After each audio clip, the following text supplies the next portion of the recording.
Well, September is World Alzheimer's Month, and we're learning more from Dr. Lela from the Functional Medicine ND about the steps you can take when it comes to healthy aging. Welcome back to the show. Happy to be here. Well, Thank you for having me again. Of course, I love you. Like a bad penny that keeps coming back. But the bad penny helps us be good pennies. We're talking about healthy aging, specifically brain health. Tell me about that. So remember last time we were talking about inflammaging. And so inflammaging is inflammation causing aging, and then we went through some of the things that do that. And then this being Alzheimer's Awareness Month, and do you know the staggering numbers with Alzheimer's? So every 65 seconds, somebody's getting diagnosed with Alzheimer's. Wow. Wow. So about 550 to 600,000 people get diagnosed with Alzheimer's every year. There are over 55 million people in the world today with Alzheimer's or with dementia, and 2/3 of that is Alzheimer's. So that is a chronic illness that's growing in numbers. So, and you know how I always say, if there's a chronic illness, we can do something about it, because it's always a step we can take to prevent it or even get to it early and reverse it. Right, absolutely. So that's why I wanted to tie in inflammaging, the brain inflammation, which then would cause Alzheimer's over the long run. Right. So do you want me to rewind a little bit, or you think the audience already remembers inflammaging? Absolutely. Yeah, inflammaging, I think so. Maybe just like a short definition of it would be awesome. So the body is always in a process of renewing itself, you know, because the cells come in, they make new cells, and then they are done, they get old, they get taken up by the trash, the immune system. Some of these cells become zombie cells because the immune system is tied up with toxins that we're taking in from diet and from medications and other things in life. Absolutely. And then that burdens them, and then they can't take away these old zombie cells, and they start secreting chemicals which cause inflammation, and then everything goes downhill from there. So it's the same thing in the brain. If remember, we were talking about how we're very good at ignoring symptoms. Oh yeah, absolutely. Yeah. Oh, that's normal. Yeah, that's normal. So me. I'm not saying every time you forget your keys, Right. you have to get worried, oh, I'm getting dementia. Right. Yeah. No, it's true. But if it's becoming a pattern, yeah. then I would pay attention to it. So things like, you know, if you were an avid reader or you had a hobby that you really loved and you're no longer interested in it, because on some level you know that you can't concentrate, Interesting. then that's a sign. Okay. Or if your family is saying, hey, you're becoming like a different person, you're angry, you're anxious, that's a sign. Really? Yeah. That is so Or if interesting. you're having frequent blank moments, Oh then, my gosh, yeah. then those are early signs. So don't ignore them. Right.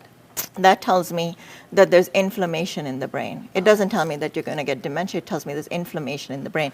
The neurons are not firing Wow. like they're supposed to. Right. The connections are not happening. And that's why you have these moments of lapses or difficulty in concentration, difficulty in making decisions, memory, or executive function, all that. Right, yeah. Or even speech, like sometimes people say, I can't seem to think of the right word. Oh yeah. That is so interesting. Well, that's good to know that that it's preventable, you know, and to be able Right. to get ahead of the game. Now, what are some steps that we can take? So in that area? the steps to inflammation are always the same. But one thing that there's a lot of research that helps with brain inflammation specifically is fasting. Interesting. Yes. Wow. So okay.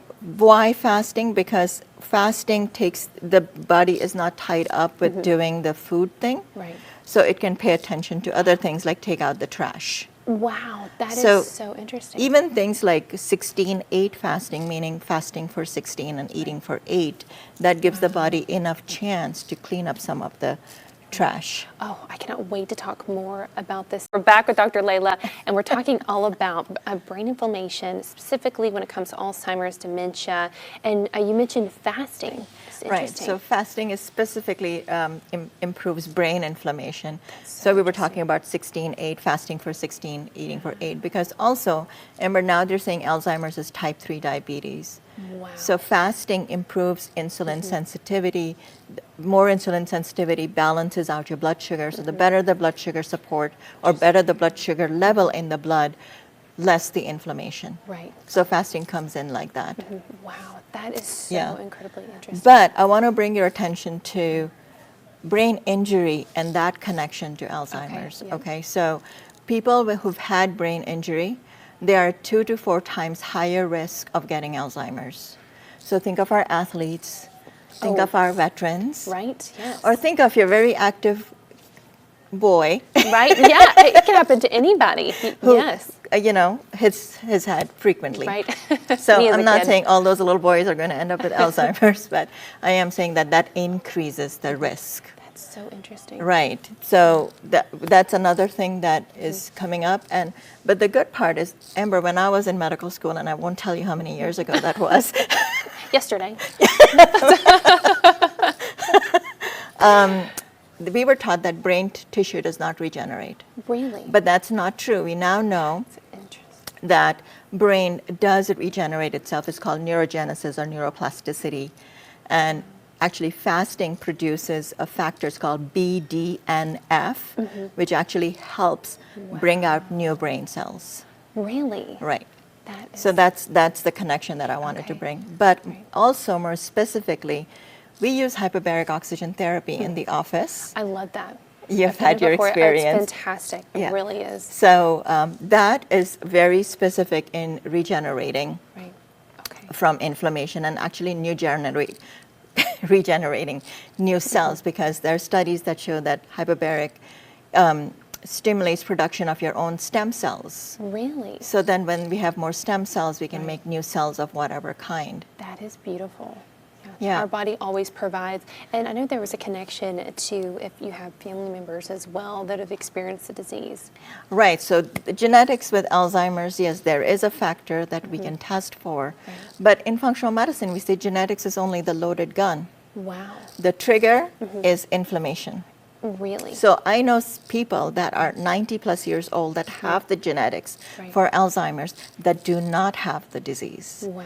because they have controlled their inflammation level. That is So it's that important. wow. Oh, hands down. Well, where can people contact you guys?